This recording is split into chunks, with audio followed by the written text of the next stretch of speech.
საშის ზონაში გახდა და გადადეთ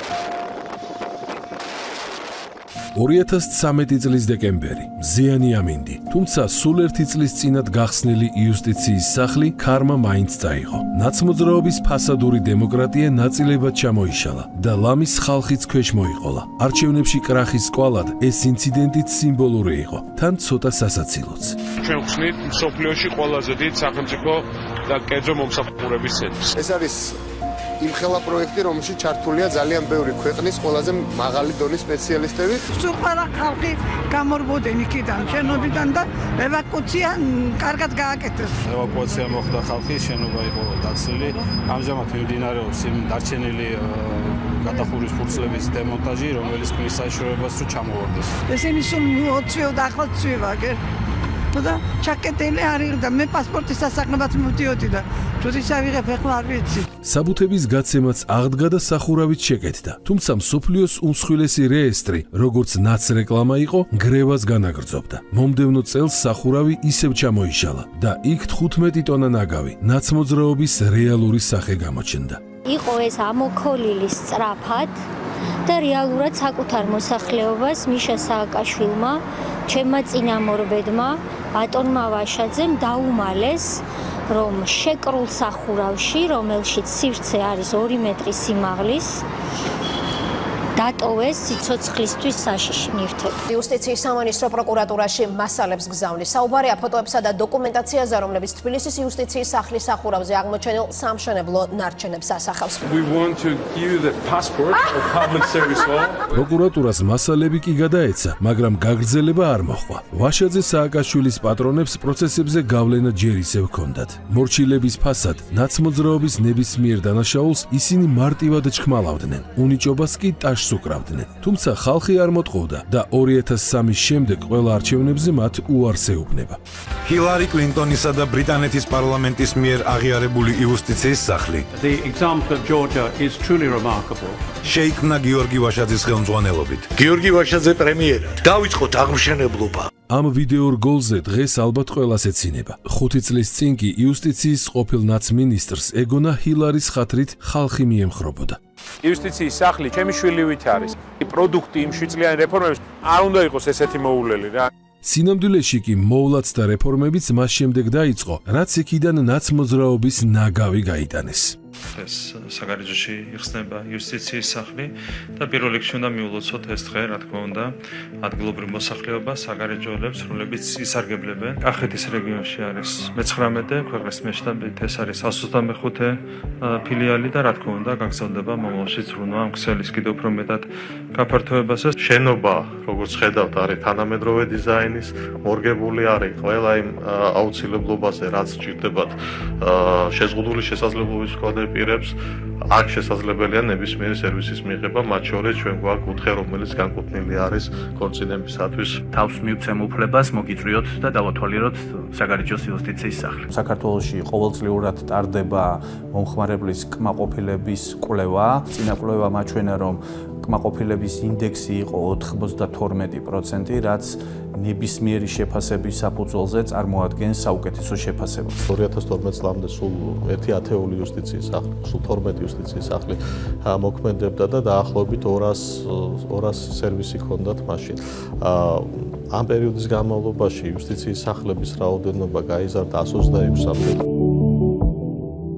ამერიდან 500-ზე მეტ სერვის ხდანელები მიიღებენ უშუალოდ მათ უბანში და ეს ყველაფერი იქნება უზრუნველყოფილი, კომფორტულ გარემოში, რაც ძალიან მნიშვნელოვანია ბუნებრივი მობილეს მაცხოვრებელთათვის. ძალიან მალე დაიწყება თბილისში კონკრეტულად დიდი ღომში იუსტიციის სახლის მშენებლობა. ამ მიმართულებით, რა თქმა უნდა, მთავრობა არც მომავალში დაიშურებს ძალისხმევას. მე მინდა მადლობა გადაუხადა და მიულოცო პირადად იუსტიციის მინისტრს, ბატონ ბადასალიას, მის გუნდს, სამინისტროს. დღეს მთავრობა იმდენად სწრაფად, გააზრებულად და ეფექტურად იღებს გადაწყვეტილებებს, რომ ძალიან ბევრ კომპანიას შეშურდება ეს ოპერატიულობა გადაწყვეტილების მიღებისას. მამაში ყველაზე დიდი წვლილი, რა თქმა უნდა, ბატონ ირაკლი კობახიძეს მიუძღვის, ჩვენს პრემიერ-მინისტრს, რომელმაც იმგვარი ადამიანები დააკომპლექტა გუნდი, რომლებსაც არ ეშინიათ გადაწყვეტილებების მიღების. სულ 8 თვის წინ ჩაუყენა იუსტიციის სამინისტროს სათავეში ახალი ხელმძღვანელი და მას შემდეგ იუსტიციის 3 ახალი სახლი გაიხსნა. მალე კიდევ 3-ის მშენებლობაც დაიწყება. ჩვენ გეგმავთ კიდევ უფრო ლამაზი, ახალი და თანამედროვე სტანდარტებზე მორგებული შენობის აშენებას ვარკეთილში იმისათვის, რომ ამ უბნის და მიმდებარე ტერიტორიების მაცხოვრებლებს თავისუფლად შეეძლოთ მიიღონ ის სერვისები, რასაც დღეს თავაზობს მომხმარებელს თბილისის ცენტრალური იუსტიციის სახლი. იუსტიციის სახლის მსხვილი პროექტები დაწყებულია დიდ დიღომში, წალენჯიხაში. ცხოვრების განმავლობაში საჭირო საბუთების გარდა, მიმდებარე თემისთვის ისინი სოციალური აქტივობის ცენტრსაც ქმნიან, საბანკო სერვისებით, კაფეებითა თუ ქორწინების სახლებით. სამტრედიის მუნიციპალიტეტში კერძოდ სოფლო-პოლებში გაიხსნა მორიგი იუსტიციის სახლი. ეს არის რიგით 126 ფილიალი, მოემსახურება როგორც სოფლო-პოლებს, ასევე მიმდებარე სოფლებს და მასში დასაქმებული არის რაც ყველაზე მთავარი ადგილობრივი მოსახლეობა. რეგიონულ დასაქმებას დეცენტრალიზაციაც ეხმარება. 2 თვეა საჯარო რეესტრის კოლ-ცენტრი ზუგდიდში გადავიდა და ინფორმაცია თუ სამოქმედო ინსტრუქცია ახლა უკვე იქიდან მოგვეწოდება. შესაბამისად, ზუგდიდის ფილიალი თვეში ამიერიდან 100,000-მდე მომხმარებელს ემსახურება. ცენტრი მომსახურებას უწევს წელიწადში მილიონზე მეტ მომხმარებელს, როგორც საქართველოს მოქალაქეს, ასევე უცხოელს და აწვდის ინფორმაციას ყველა იმ სერვისის შესახებ, რომელიც არის დანერგილი საქართველოს იუსტიციის სახლებში.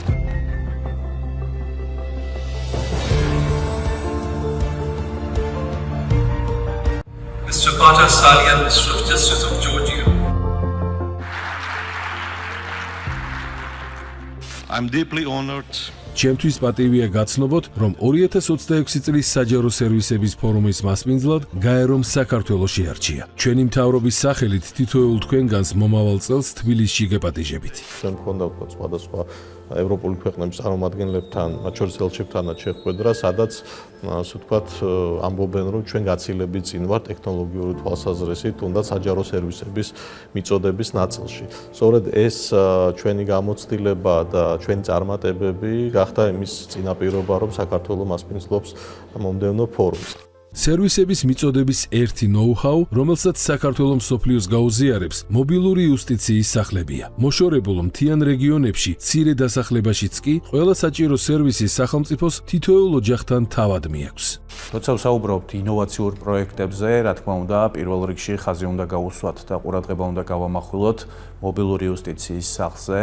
ამ პროექტმა ჩვენ შესაძლებლობა მოგცა თითქმის უმეტესობა საქართველოს ტერიტორიების აგვეთვისებინა და საქართველოს მოქალაქეებთან ახლოს მიგვეტანა ის სერვისები, რომელიც ხელმისაწვდომია იუსტიციის სახლებში. ყავს 20 სპეციალურად აღჭურვილი ავტომობილი, რომელიც შესაძლებლობას აძლევს ნებისმიერ მსურველს, რომელიც მოშორებით ცხოვრობენ ცენტრალური რეგიონებიდან და მასთვის რთული არის ასაკის ან მანძილის გამო, თქვათ, მივიდნენ იმ ტერიტორიულ ერთეულებში, სადაც დღეს მოქმედებს იუსტიციის სახლები და მათ ასე ვთქვათ, კარის ზღუდთან შეიძლება მოემსახუროს იუსტიციის სახლი და მათ მიიღონ აბსოლუტურად ყველა ის სერვისი, რისი მიღება შესაძლებელია იუსტიციის სახლებში. იუსტიციის მობილური სახლების ავტოპარკს საშუალება აქვს ყოველ მოშორებულ სოფელს კვირაში ერთხელ მაინც ჩააკითხოს, მიიღოს მოთხოვნა სერვისზე ან ჩაუტანოს გამზადებული საბუთი. მობილური იუსტიციის სახლის წარმომადგენლობას დიდი მადლობა, რომ ხელს მისწევს ყველგან აი მიმსუბუქებს შრომას, ვიდრე მე დაკავებული ვარ. ძალიან დაკავებული ვარ ბავშვებთან მუშაობ.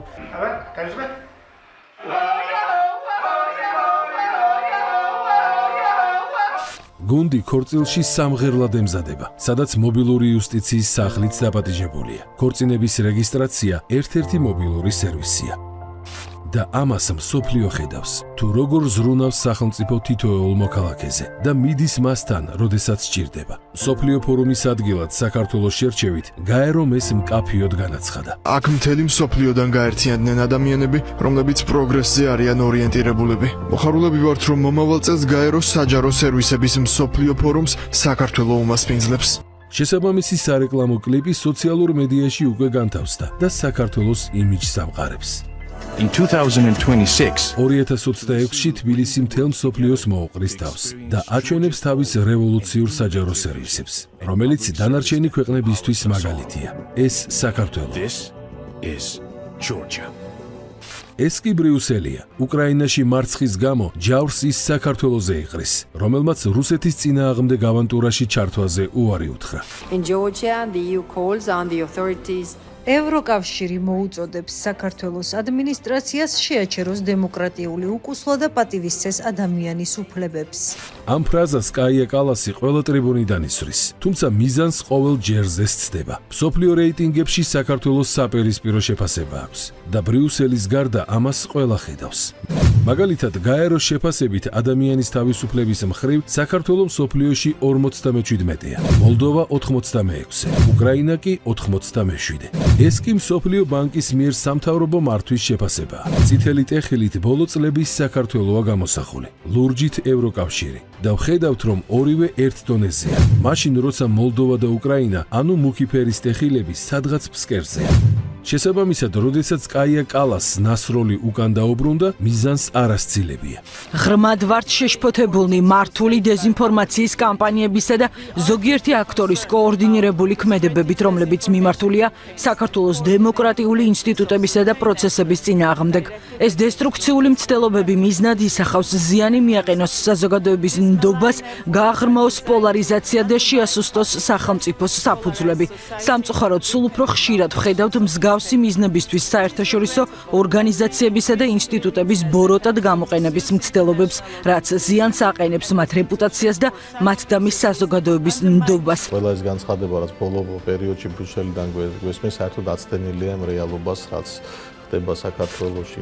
მქონდა არაერთი შეხვედრა ამ ვიზიტებისას, როდესაც კერძო საუბრებში შეიძლება ადამიანებს უცხო დამოკიდებულება ჰქონდეთ, მაგრამ სამწუხაროდ ბრიუსელის დიქტატით ისინი საჯაროდ ამას არ ახმაურებენ. და კითხვასაც ვერ სვამენ. როგორ გამოდის უკუსლა თუ კი ყველა პარამეტრით საქართველოს წინ მიდისო? ხმას ამოიღებენ და ბრიუსელი დაფინანსებას შეუკვეთს ისე, როგორც უნგრეთის პრემიერს ამყოფებს მუდმივ პრესინგში, რომელიც სიმართლის თქმას არ ერიდება. საქართველოს გმირი, პატრიოტი და ადამიანი, რომელმაც არჩევნები მოიგო, არის ირაკლი კობახიძე. ის ლიბერალური მოძრაობების წინააღმდეგ წავიდა და ყველა დაამარცხა. საკუთარ ქვეყანას მან უმსხვილესი ეკონომიკური ზრდა მოუტანა. ამ ქვეყნის 20% რუსული დათვის მიერ არის აღებული, თუმცა ქვეყანამ ბრიუსელს თავი არ დაუხარა. ფაქტიურად ჩვენ არც ერთ შეცდომა არ დაგვიშვია მთელი ამ პერიოდის განმავლობაში, რა თქმა უნდა, ამაში უდიდესი დამსახურება არის პრემიერ-მინისტრისა, რომელმაც ფაქტიურად შექმნა და დააკომპლექტა გუნდი ისე, რომ ჩვენ ფაქტიურად შეგვიძლია ძალიან სწრაფად ამ ურთიერთმოქმედების რეჟიმში მივიღოთ სწორი გადაწყვეტილებები. შედეგად კი ქვეყანას ყველა მიმართულებით წინსვლა აქვს, რაც ბრიუსელს ვითარების არევის შანსს უკარგავს. მეტიც, არეულობა თავად ბრიუსელში მწიფდება, ცალკე კორუფციაში მხილებული ჩინოსნების დაბატიმრებით და ცალკე წევრი ქვეყნების მხრიდან მზარდი კრიტიკით. ქალბატონო ურსულა, თქვენი პოლიტიკის გამო არის, რომ ფრანგული აგროექსპორტი იმპორტმა დაჯაბნა. კვდება ავტოინდუსტრიაც. თქვენ აუქმებთ მთავრობებს, ზრდით ცენზურას. არ გვინდა ფონ დერ ლაიენის ევროპა, რომელიც უფსკრულისკენ მიყავთ.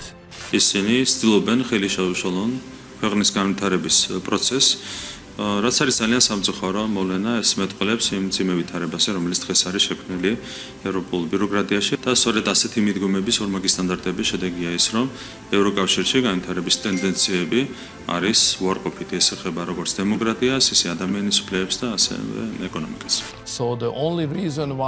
ერთადერთი მიზეზი, რის გამოც ქვეყნები მზად არიან ბრიუსელის გიჟურ მმართველობაში ეგუონ, ფინანსური ტრანსფერებია, თუმცა ფულით სულ უფრო ნაკლები რჩება და ეს შემაკავშირებელი ფაქტორიც სულ უფრო ილევა. ევროტრანსფერები საქართველოს ისედაც მწირი ჰქონდა და მორჩილებაზე უარის პასუხად ბრიუსელმა სრულად გადაუკეთა. თუმცა ეკონომიკაც განაგრძობს ზრდას, დემოკრატიული მმართველობაც და კანონმდებლობაც სულ უფრო უახლოვდება ევროპას. იუსტიციის სამინისტროში, ცენტრალურ აპარატში არის დეპარტამენტი, სპეციალური დეპარტამენტი, რომელიც ევროკავშირის სამართალთან ჰარმონიზაციას უზრუნველყოფს. და აქ ხდება ყველა იმ სამართლებრივი აქტის შედარება ევროკავშირის სამართალთან, მათ რეკომენდაციებთან, მათ მოთხოვნებთან, ევროკავშირის მოთხოვნებთან, მხოლოდ ამის შემდგომ, ამ ანალიზის შემდგომ ვაძლევ დადებით რეკომენდაციას ამა თუ იმ სამართლებრივი აქტის მიღების თაობაზე და ჩვენ ერთი წამით არ შეგვიწყვეტია ამ მიმართულებით მუშაობა. ჰარმონიზაციის ამ პროცესის მთავარი მიზანი მაინც ხალხზე მეტი ზრუნვის მიღწევა და იუსტიციის სამინისტროს შედეგები ამ ხრივ მკაფიოა. სოფლიოში იშვიათად ნახავთ დაწესებულებას, სადაც სახელმწიფო სერვისებთან ერთად ხელმისაწვდომია კერძო სექტორის სერვისებიც. თქვენ იუსტიციის სახლში მისვლით შეიძლება დაირეგისტრიროთ ქონება და დააზღვიოთ ეს ქონება. ასევე თქვათ აიღოთ პასპორტი და პასპორტთან ერთად შეიძინოთ სამოგზაურო დაზღვევა და საერთაშორისო სიმბარათი. ეს კვეთა კერძო და საჯარო სექტორის სერვისებისა მხოლოდ და მხოლოდ ორიენტირებულია მომხმარებელზე. 500-ზე მეტი სერვისიდან 400-ის მიღება დისტანციურად, სახლიდან გაუსვლელად არის შესაძლებელი. რაც ხვალინდელი დღეა და საქართველოში ის უკვე დადგა. ელექტრონული სერვისების რიცხვი მზარდია, ისევე როგორც მომხმარებლის. ელექტრონული სერვისების ერთიან პლატფორმაზე my.gov.g ამჟამად 400-მდე სერვისია ხელმისაწვდომი და ახალი სერვისების ინტეგრირება გრძელდება. პორტალზე რეგისტრირებულია 400,000-მდე ფიზიკური და 300,000-ზე მეტი იურიდიული პირი. ყოველდღიურად პორტალზე საშუალოდ 50,000-მდე ტრანზაქცია ხორციელდება. კიდევ უფრო შორს თუ წავალთ, აუცილებლად უნდა ვახსენოთ ბიზნეს ასისტენტის პროექტი. იუსტიციის სახლი პირველი საჯარო უწყებაა, რომელმაც ბიზნეს სექტორისთვის განკუთვნილი პროექტი ბიზნეს ასისტენტი განახორციელა. პროექტი საქმიან წრეებს სახელმწიფო სერვისებზე სწრაფ და გამარტივებულ წვდომას სთავაზობს. პროექტის ფარგლებში ბიზნესს თითქმის დისტანციურად შეუძლია კონდეს წვდომა ჩვენ სერვისებზე, რაც ბუნებრივია მათ დაუძოგავს დროს და ასევე რესურსს. ყოლებად კონკრეტული ადამიანი ასისტენტი, რომელიც დაეხმარებათ როგორც მომზადებაში, მე ადმინისტრაციულ წარმოებაში მიყვება, ამოდროულად ექნება თითოეულ ამ კომპანიაზე გარკვეული ინფორმაცია. შესაბამისად, ეს ადამიანი გახდება იმის გარანტი, რომ თითოეული ტრანზაქცია იქნება წარმატებული.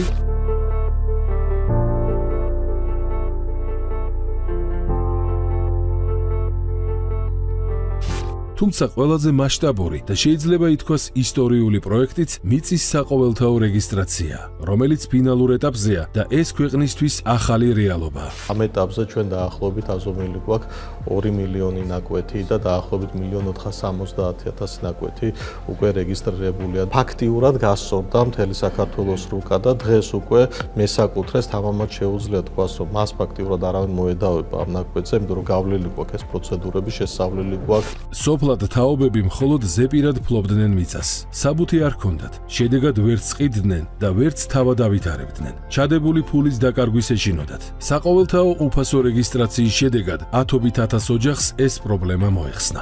უკვე 1,500,000 მოქალაქე გახდა რეგისტრირებული მესაკუთრე. სრულიად გადაუჭარბებლად შეიძლება ითქვას, რომ მიწის სისტემური რეგისტრაცია საქართველოსთვის ეს იყო ისტორიული რეფორმა.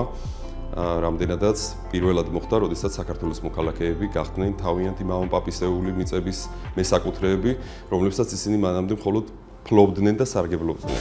მიწის რეფორმის შედეგად ფინანსური ბიძგი როგორც მოსახლეობამ, ასევე ქვეყნის ეკონომიკამ მიიღო. გაჩნდა ახალი მატერიალური წყარო, ფულის ახალი ნაკადი, რომელიც ახალ პროექტებში ჩაიდო, მშენებლობაშიც და ბიზნეს სტარტაპებშიც. ამ რეფორმის მიზანი იყო მიწის რესურსის მაქსიმალურად ეკონომიკურ ბრუნვაში მოქცევა, ასევე საკუთრების უფლების მაქსიმალურად რეალიზება და ქვეყანაში შეიქმნება ერთიანი სრულყოფილი საკადასტრო მონაცემთა ბაზა და საბოლოოდ გაიმიჯნება ერთმანეთისგან კერძო სახელმწიფო და მუნიციპალურ საკუთრებაში არსებული მიწის ნაკვეთების მდებარეობა და გაირკვევა რა თქმა უნდა მესაკუთრის ვინაობა. ძალიან მოიმატა შემდგომა ტრანზაქციებმა საკუთრების უფლების რეგისტრაციის შემდეგ მოსახლეობა მიწის ნაკვეთებს ყიდის, ყიდულობს, იტვირთება იჯარით, ასე შემდეგ, რაც არის დამატებითი შემოსავალი ჩვენი მოსახლეობისთვის და ტრანზაქციების რაოდენობა ყოველდღიურად ისტორიულ მაქსიმუმს მიაღწია და 4,000 აჭარბებს დღის განმავლობაში. დამატებითი ღირებულების სახით პროექტს მასობრივი დასაქმებაც მოჰყვა. აზომვითი სამუშაოებისთვის საჯარო რეესტრმა 750 ახალგაზრდა გადაამზადა და დაასაქმა. რეფორმის ფარგლებში ჩვენთან დასაქმებულმა ადამიანებმა შეიძინეს ახალი პროფესია და გახდნენ სერტიფიცირებული ამგეგმავები. სამუშაოების დაწყებამდე სრულიად უფასოდ გაიარეს თეორიული და პრაქტიკული გადამზადება. ამ ზომველთა ჯგუფები თანამედროვე ტექნიკური აპარატურით აღიჭურვა და თითოეულს მაღალი გამავლობის ავტომობილი ემსახურებოდა. საველე სამუშაოებისთვის ჯამში 300-მდე ჯგუფი დაკომპლექტდა. მსოფლიო ბანკმა პროექტს უმაღლესი შეფასება მისცა და ქართული საჯარო რეესტრის ექსპერტთა დაქირავება სხვა ქვეყნებსაც ურჩია. და ეს ასეც ხდება, ძალიან ბევრ ქვეყანასთან გვაქვს ამ კუთხით თანამშრომლობა. ასევე მსოფლიო ბანკმა 2024 წლის ბოლოს გამოქვეყნა ანგარიში ბიზნესისთვის ბზაობა, ბიზნეს რედი, სადაც მიეთითა, რომ საჯარო რეესტრული სააგენტოს სერვისები, მიწის ადმინისტრირების სისტემა არის მსოფლიოში საუკეთესო. რეფორმა არც ამით დასრულებულა. მიწის სისტემური რეგისტრაციის მონაცემებზე დაყრდნობით, სამინისტრო ახლა სივრცითი მონაცემების პორტალს ქმნის, სადაც ქვეყნის რუკაზე მიწის თითოეულ ნაკვეთთან ერთად დატანილი იქნება გარშემო არსებული ყველა კომუნიკაცია, ასევე ყოველი მიმდებარე საჯარო თუ კერძო ობიექტი, თავიანთი დეტალური აღწერით და უახლესი სტატისტიკით.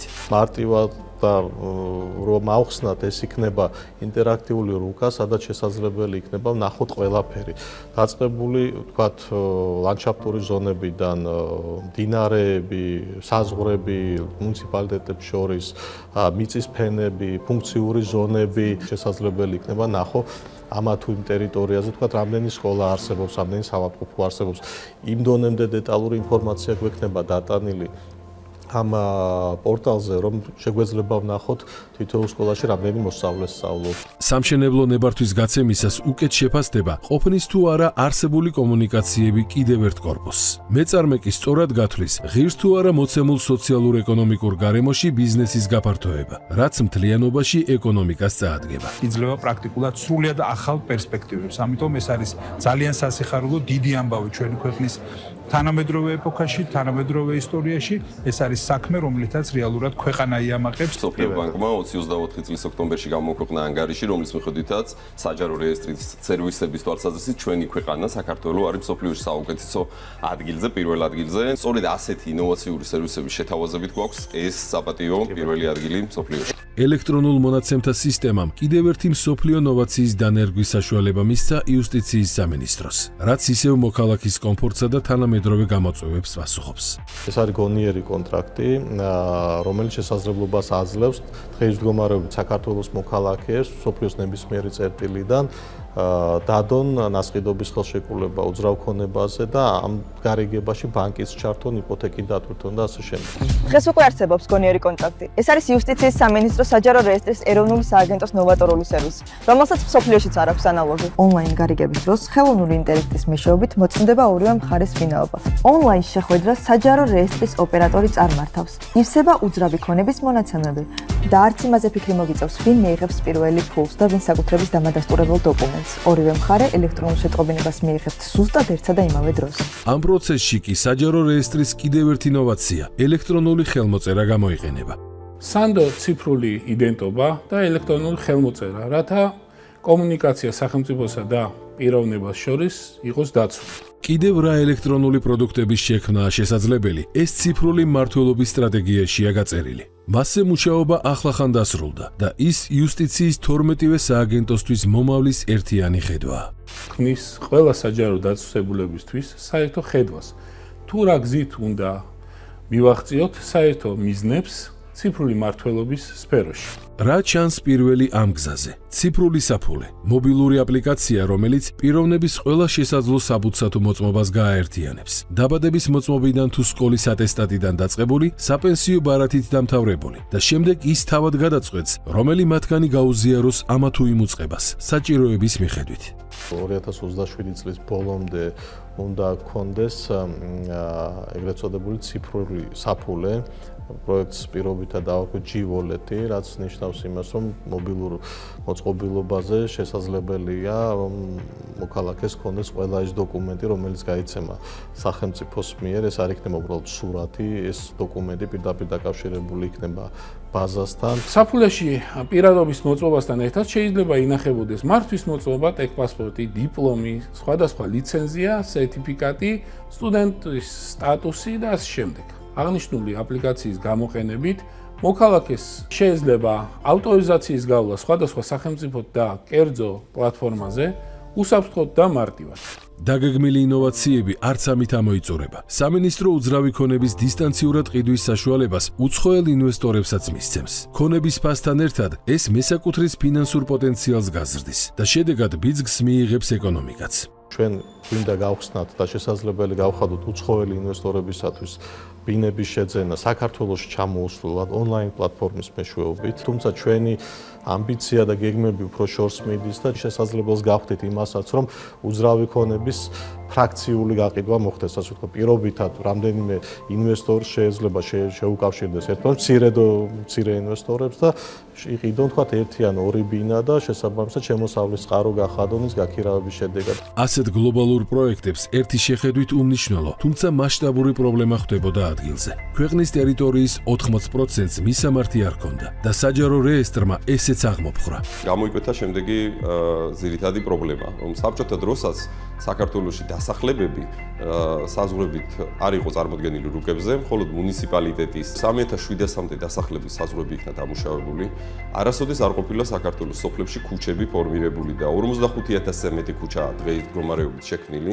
მათი გავრცელების სიგრძე, სიგანე, დაინომრა ზედგანთავსებული სახლები და დაახლოებით 9 მილიონამდე ახალი მისამართი შეიქმნა. ასეთი პროექტების დაძლევა მხოლოდ სააგენტოებს შორის ინტენსიური კომუნიკაციითა და უწყებების გუნდური მუშაობით არის შესაძლებელი. და ეს მთავრობის გამოკვეთილის სამარკო ნიშანია. ეს არის ერთიანი სისტემა, საკმაოდ ძლიერი სისტემა, რომელიც უზრუნველყოფს არა მარტო თვითონ შიგნით იუსტიციის სამინისტროს სიმყარეს და სიძლიერეს, არამედ მთელი მთავრობის.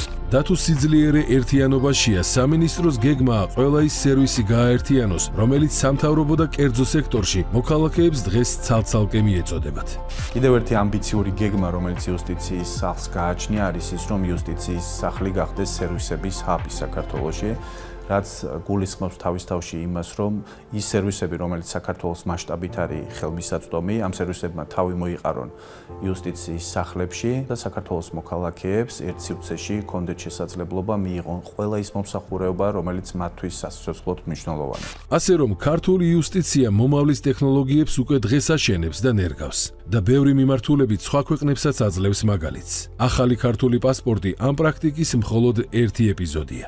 ახალი პასპორტების გაცემა დაიწყო ცვლილება როგორც დიზაინში, ასევე დაცულობის სტანდარტში. გამოყენებული მასალა დოკუმენტის დაზიანების რისკს მკვეთრად ამცირებს. კარგად ჟღერს, თუმცა კიდევ უფრო უკეთ ულტრაისფერ შუქში გამოიყურება. პასპორტში საქართველოს ყველა კუთხის ენდემური ფლორა და ფაუნა, ასევე კულტურისა და ისტორიის ძეგლებია დატანილი. გვერდები გაჯერებული არის რეგიონების მიხედვით შესაბამისი ისტორიული ძეგლების, კულტურული მემკვიდრეობის ნიმუშების, ასევე წითელ წიგნში შეტანილი ფლორისა და ფაუნის ნიმუშებით. კიდევ ერთი ნოვაცია, რომლის ანალოგი მსოფლიოში არავის აქვს. უფრო კონსერვატიული პასპორტები აქვს ხოლმე. ჩვენ შევცვალეთ პასპორტის დიზაინი. ასევე იცვლება და მომავალი წლიდან უკვე გავცემთ ახალ პირადობის მოწმობებს. პასპორტი არის შექმნილი და მასში ასახული არის მთელი საქართველოს, ასე ვთქვათ, კულტურული ძეგლები და ფაქტიურად შეიძლება დავათვალიეროთ საქართველოს კონკრეტულ პასპორტში. და რაც არ უნდა იძახოს ბრიუსელმა, რომ საქართველოში ხალხი დათრგუნვილია, ხელში აწეული ქართული პასპორტით ნებისმიერი საზღვრის კვეთა ახლა უკვე სრულიად ბუნებრივია. და მით უმეტეს მინისტრისთვის, რომელიც ამ დღეებში სტრასბურგს მიემგზავრება. იმედი გვაქვს, რომ მთლიანობაში პროცესები გაჯანსაღდება ევროპულ ბიუროკრატიაში, სხვანაირად ეს ადამიანები თვითონ აყენებენ საკუთარი ასე ვთქვათ, სტრუქტურების ინტერესებს ზიანს. იუსტიციის მინისტრების შეკრება არის მინისტერიალი, სადაც განიხილება მიგრაციასთან დაკავშირებული საკითხები. რა თქმა უნდა, ურთიერთობები არ არის იმ რეჟიმში, რაც შეიძლება ადრე იყო, მაგრამ საქმიანი ნაწილი, რაც არის, მე ვგულისხმობ პოლიტიკურ დონეზე, მათი განცხადებების დონეზე, მაგრამ რაც შეეხება ორმხრივ და მრავალმხრივ ფორმატებში თანამშრომლობას, აქ ფაქტიურად არაფერი არ შეცვლილი. და ვერც შეიცვლებოდა, რადგან ევროკომისართა მკვახე რიტორიკისა თუ გამოხდომების მიუხედავად, საქართველოს პროგრესს მსოფლიო ხედავს და სათანადო შეფასებასაც აძლევენ. ეს ჩანს რეიტინგებში და ჩანს უცვლელ თანამშრომლობაშიც, ხოლო ქართველ ხალხს დასკვნებისთვის რეიტინგი არ სჭირდება. პროგრესს ის პირად მაგალითზე ყოველდღე ხედავს.